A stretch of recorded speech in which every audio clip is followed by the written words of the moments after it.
Well, welcome back. Today we're going to continue on this 1932 Plymouth PB engine.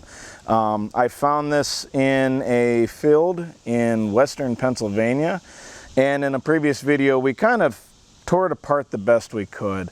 Well, I needed better tools. I am now back home. So what I would like to do today is get the balancer and the timing cover off, see what the timing gears look like, and then just clean it. Everything is covered in 100 years worth of grease, oil, and grime.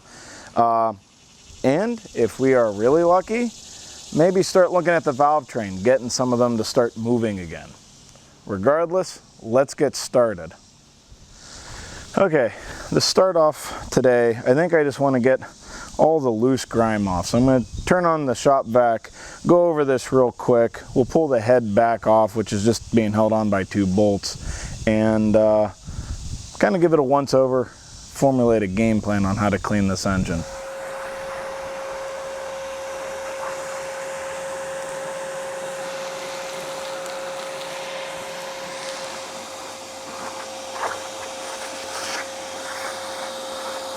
Now that we got all this soaking, let's see if we can break this free. And there. A lot easier than I thought it would be. But the hard part is getting this off the crankshaft. For that, I rented a puller. Let's see how well that goes. Okay, so I set up this 3-jaw puller to hopefully there's something way back there to push up against. Okay, there is. Just way in there. Okay, let's see if this works a little bit better now. It does, but and I really just don't have anything to push up against, because I think this is going to bottom out before I have a chance to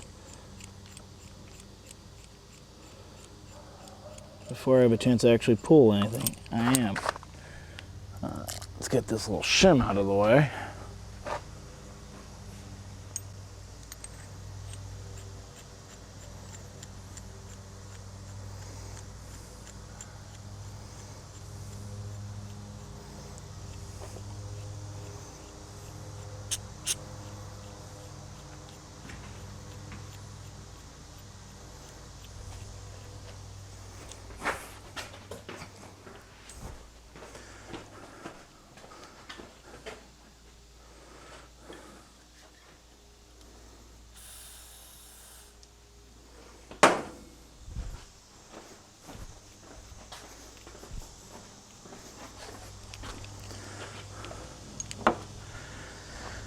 Here's what I'm wondering. If I thread this on,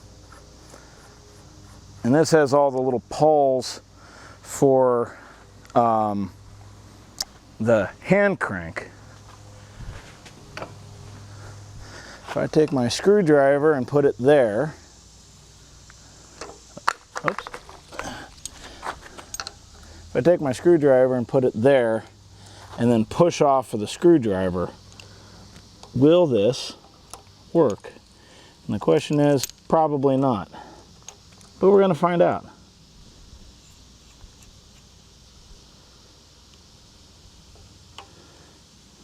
We're going to find out, that's for sure.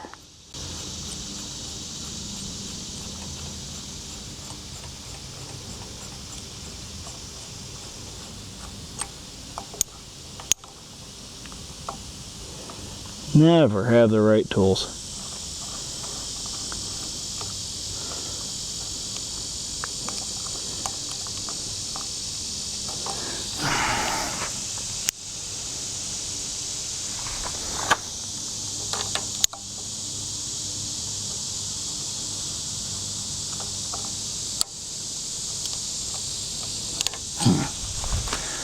What can I do about that?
I've more or less given up on the 3-jaw clamp.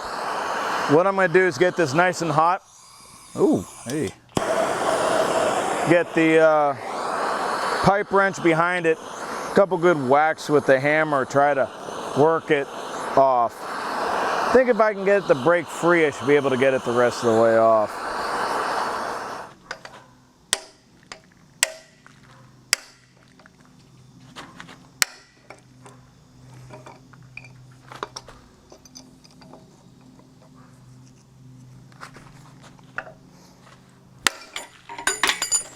There it goes. Let's see if I can get one more good whack on it.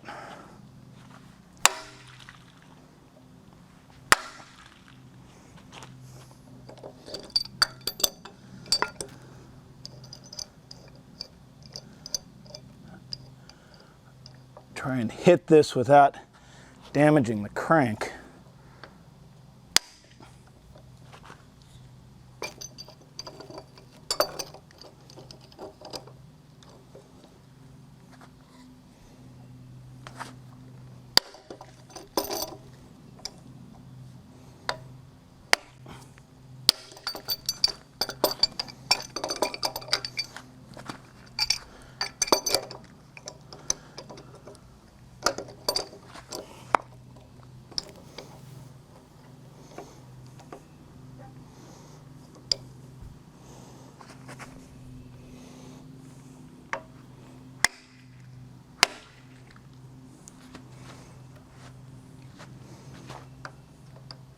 Oh, I think if I had a pair of pliers, channel locks,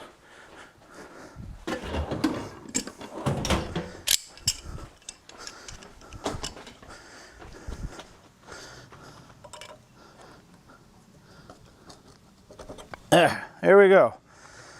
Whew, that was on there good, but we got it off. We got it off in one piece and really didn't damage anything. Man, there is really not much of that key.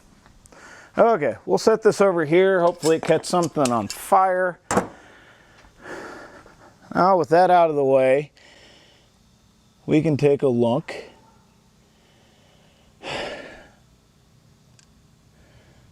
Looks like there's supposed to be 2 screws, but that screw's missing. So let's see if we can get a flat blade to take that out. We get the seal out of the place, a bunch of screws, and we should be able to knock this cover off.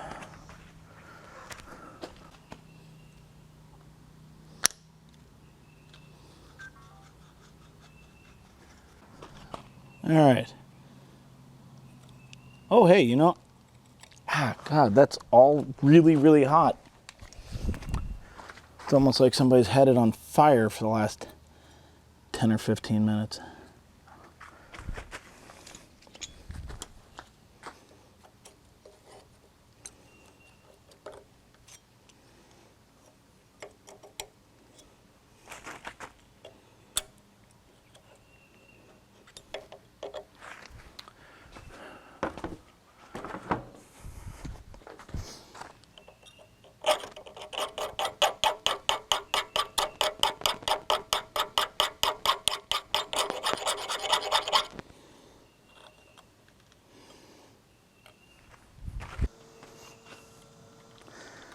All right, there it is.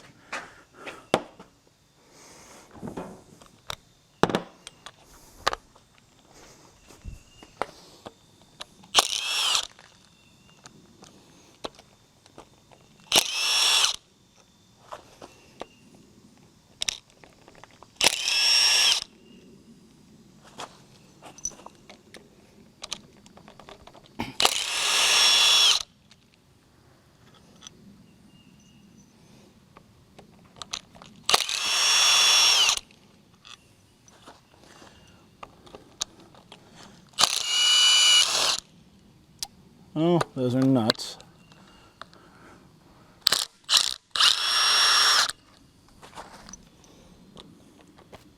Well, the good thing is,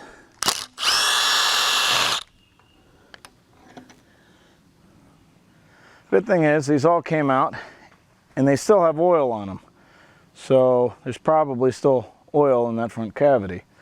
Let me see if I can find a wrench, take these two out. Come on.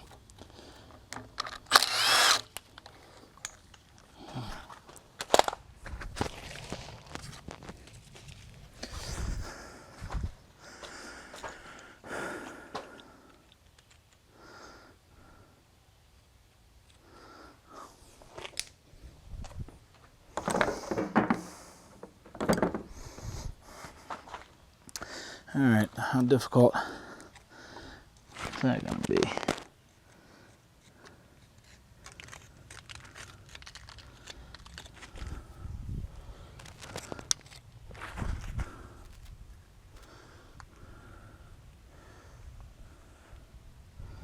There's one more screw. I don't know if it is part of this or not.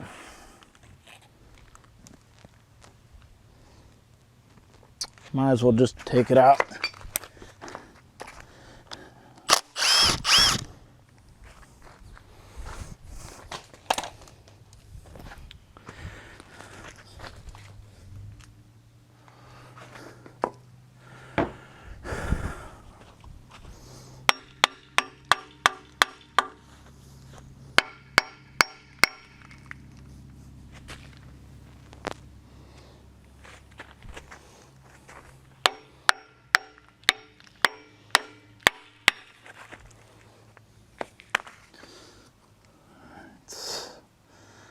See.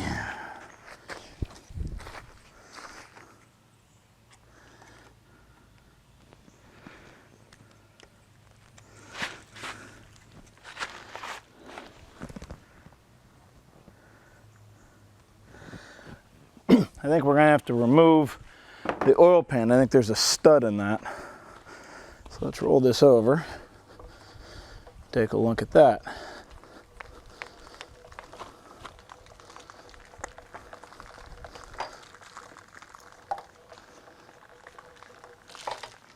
All right, are these the same size? They do not look like it, but they are.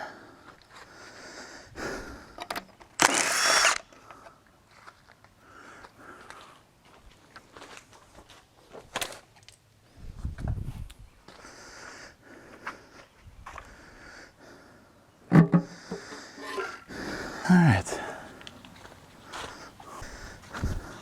I think it's safe to say this gasket has seen better days, so we'll just start removing it. There's so much sludge, but there's a dipstick, so cool. All right, let's see if I can get something in here, pry this cover off.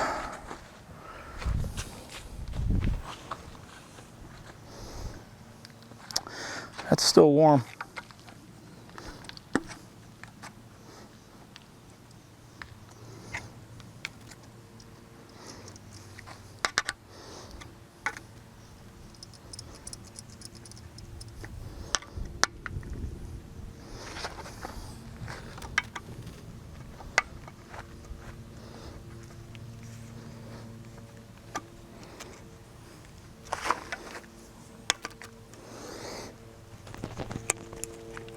Ooh. There it goes. All right.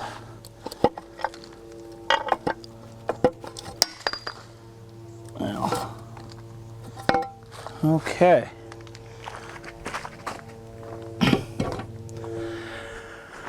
Let's turn her back over and see what we got. That's all stuff falling out of the water jacket. Oh, is that a mess? So what we have here is a set of timing gears, and this gear here would run the distributor, which is what this fell off of. So this would sit here, and when it spins the distributor and then rides in a pocket in the front cover. And then this is kind of cool. There's a oil squirter that squirts oil up into this gear set. What I mainly wanted to see was the condition of this gear, because I know on some engines this was made out of well, it wasn't made out of metal, and the teeth would chip off of it. And these teeth look like they are in pretty good condition. That's good. That is really, really good. Well, with all of this, we can start hosing down and cleaning this all up.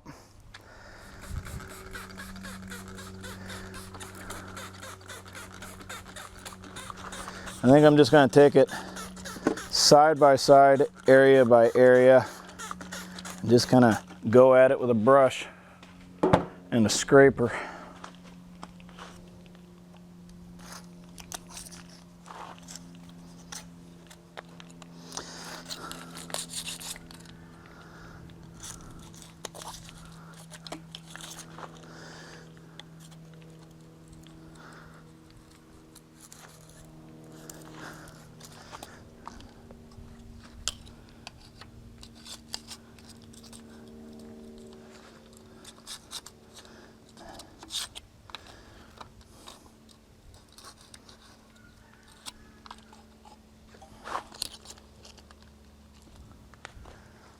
Oh,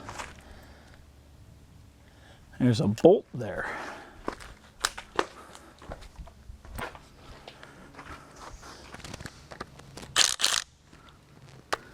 Smaller than that.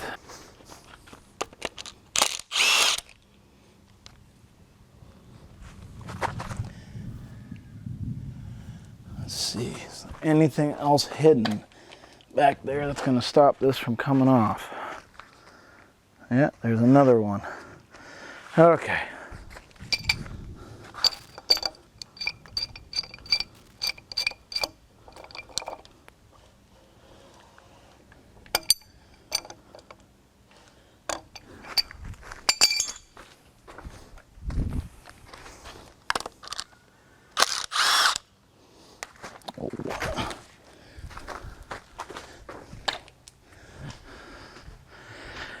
Okay.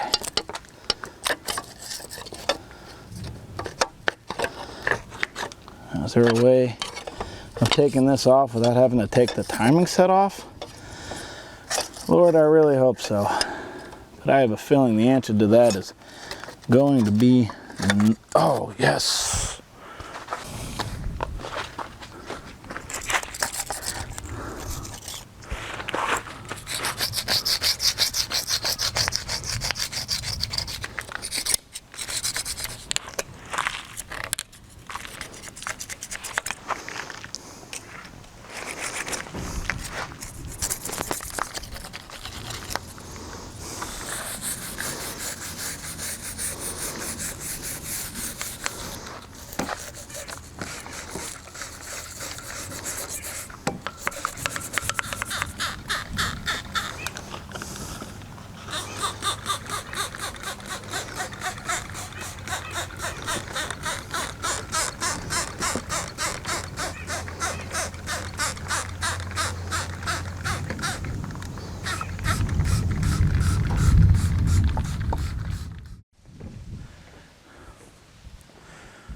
Well, good morning. I should actually say early afternoon.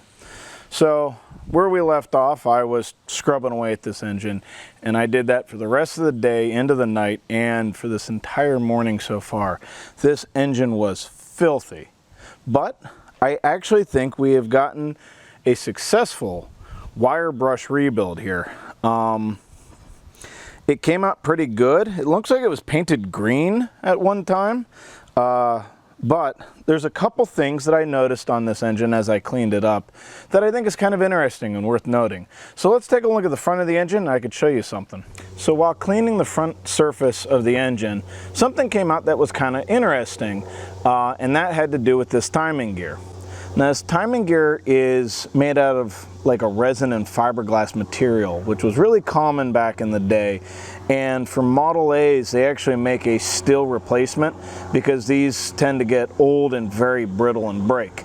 This one is in really good shape. There's no chips or cracking on the tooth or anywhere on the gearing. The timing mark is still in good shape and legible.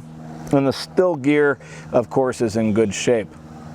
Now, this front surface has a little bit of pitting, especially around the water pump area, but came out really well. When I was cleaning all this, I even took my pressure washer and blasted into the water cavities and got as much of the gunk that was inside of it out. There was a mouse nest, a lot of fibers, got all that washed out. Wire brushed this entire surface and didn't quite get behind the gears because I didn't want to take any of this apart if I didn't have to. I may look to see if there is a still reproduction of this gear. I may not. Like I said, this one is in really good shape. This little gear here, as I stated before on the front cover, there is a gear that runs the distributor. And that's pretty much what was interesting on the front of this. But the deck face had some cool things as well. On the deck face, it shows that somebody else has been here once before. And I say that for a couple reasons. One, all the pistons are marked 1, 2, 3, 4.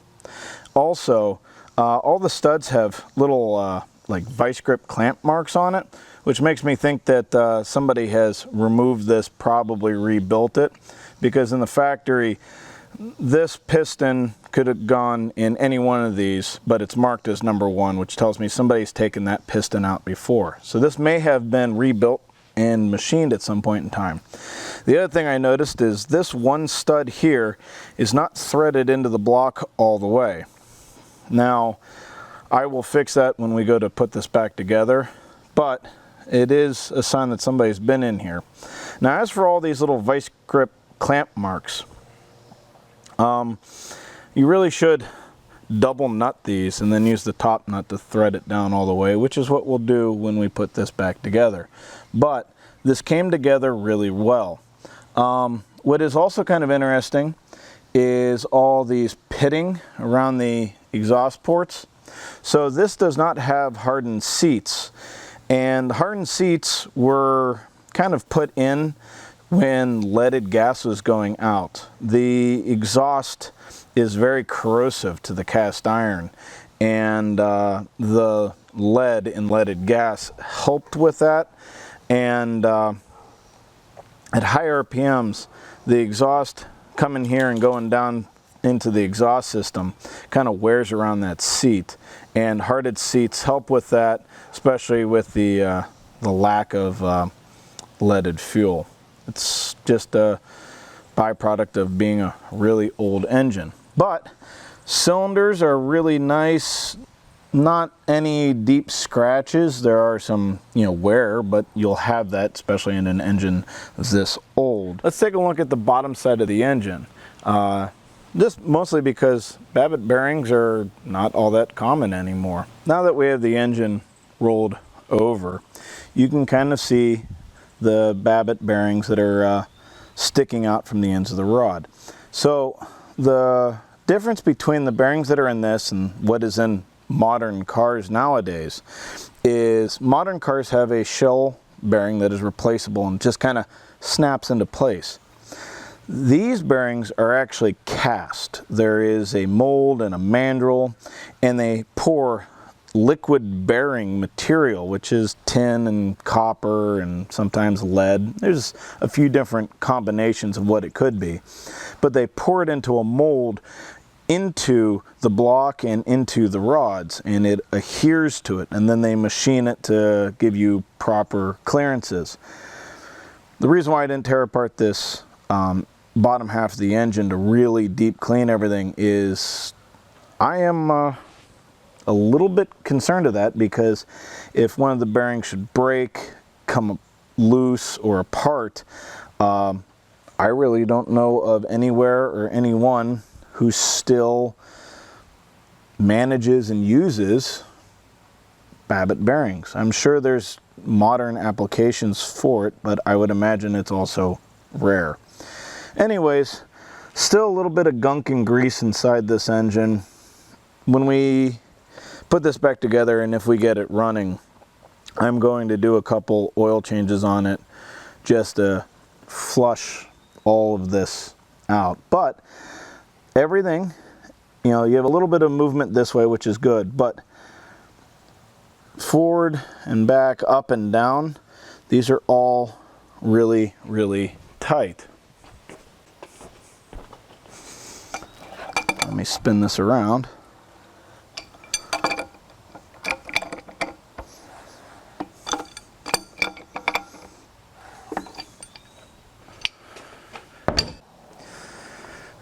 Now, if you look at these two, they move side to side, forward aft, but not necessarily up and down. That's okay. You want a little bit of movement this way, depending on the type of engine architecture, but this way here would indicate a bearing issue. As you can see, not perfectly clean, but very much better than what it was originally. All right. Let's roll this over and take a look at the valves, because there are a couple valves that are giving me issue. So while I was rolling the engine around so that I could open up valves, clean around them, the seat, do the deck face and cleaning pistons and everything, I found that there's a couple valves that are consistently giving me trouble. The two exhaust valves in the middle and the one exhaust valve at the very end keep getting stuck. Matter of fact, you can see right now that is not all the way down. Now this is a flat tappet design and the camshaft is right here. These should spin as well as go up and down. You can see that one there, the valve is stuck, and if we continue going, you can see this one here is coming up and it's also spinning, which is good. That's what we want. And then we get into a tight spot because this valve here is also another one that likes to get stuck open. Now, if I can't get this to free up through normal means, and you can see yet again, this is, you know, the lifter is very, very free. But the valve keeps getting stuck. If I can't get this to stop doing that, I am most likely going to have to pull these valves, clean them up on like a wire brush, and then reinstall them. But all the other ones seem to be doing what they're expected to do.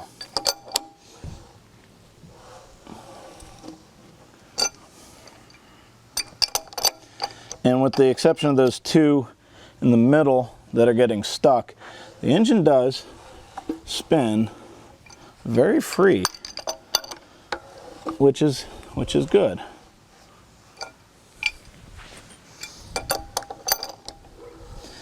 So I'm going to try, as I'm waiting for parts and other things, to keep soaking down these two valves, and hopefully whatever is causing them to get stuck open, we can get rid of and won't have to disassemble this. Now, let me roll this back over and I could show you the camshaft and the flat tappets. Okay, so it's a little bit dark in there, so I'm using a flashlight to really show what's going on. So you can see we have all of our cam lobes, and then the oil pump is driven off of this gear. All the cam lobes look like they're in pretty good shape, a little dirty and grimy, but that will get cleaned up as oil starts going through here. Now over here you have the front cylinder lobes, and then this one here is for the fuel pump that would ride up against it and get actuated to pump fuel to the carburetor. A little bit of fluff. But yeah, there is no damage to the cam lobes, there's no scrapes or scoring, so this here should work fairly well.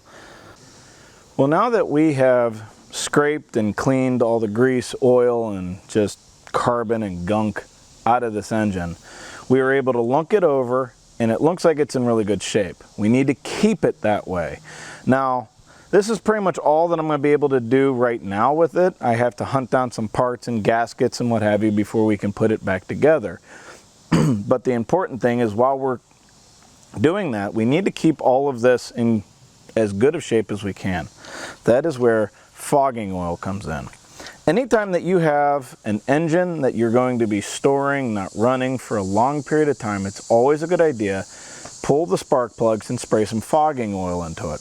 What that does is it coats all the metal components with a layer of oil that sticks and clings to it, stops them from rusting.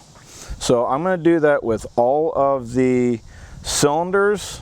I'm going to spray the crankcase, I'm going to spray the gears, all the valve bodies. I'm going to hose everything down with this can, and that's going to protect it while I'm cleaning the other components and finding new ones, as long as gaskets and everything else are on their way here. So let's do that now.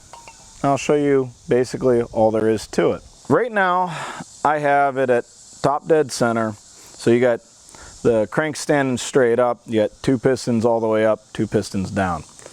If the rings should seize to the cylinder walls, it's really hard to break it because you don't have any leverage. So I always find that if you're going to have an engine in this condition, it's always good to have them either level or slightly off from being level. That way, if they should start to seize the cylinder walls, the crank is in a position where you can have some leverage to break them free.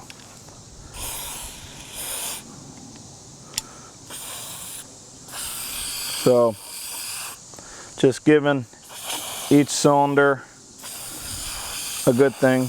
Now, you don't necessarily have to use this stuff. It's what this stuff is made for, but ATF, any kind of thick, heavy oil will work. At the same time, if this was a completed engine, like a lawnmower, you don't necessarily want it to smoke for a year and a half when you first start it up. This stuff doesn't necessarily do that, where ATF will definitely do that. But now that I have a little bit sitting, puddling on top of the pistons, I'm just gonna fog down all these surfaces just so that they have a coating of oil on them and will stay clean. Stop it from surface rusting. Now, one thing that is going to really suck is this here. I'm going to assume somebody could not get it to unthread and they just torched it out. That is one of the motor mounts. This one here came out, apparently that one gave them grief, and if we are going to use this engine for anything, we're going to have to get that out. The other part that's going to give us grief is this fitting here. This is where the oil pipe comes from the pickup tube into the oil pump. So that's for future Mike to have to figure out. Let's kind of roll this over a little bit, dump some of this on the ground inevitably, but I want to spray inside the crankcase. And this stuff should protect all of this. Make sure we get pistons really well.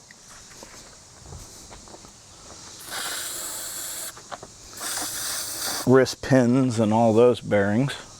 But this should protect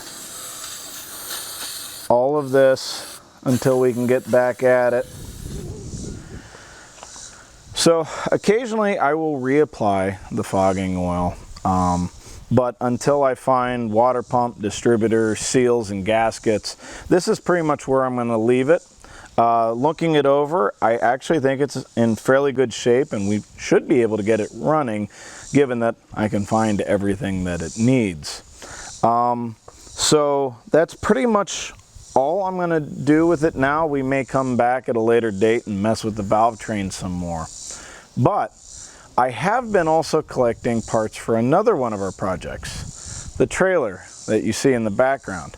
Let me know in the comments if that is something you would be interested in. I know a lot of my not car related videos don't seem to do as well as the car related ones, but if you would like to see that get worked on, let me know.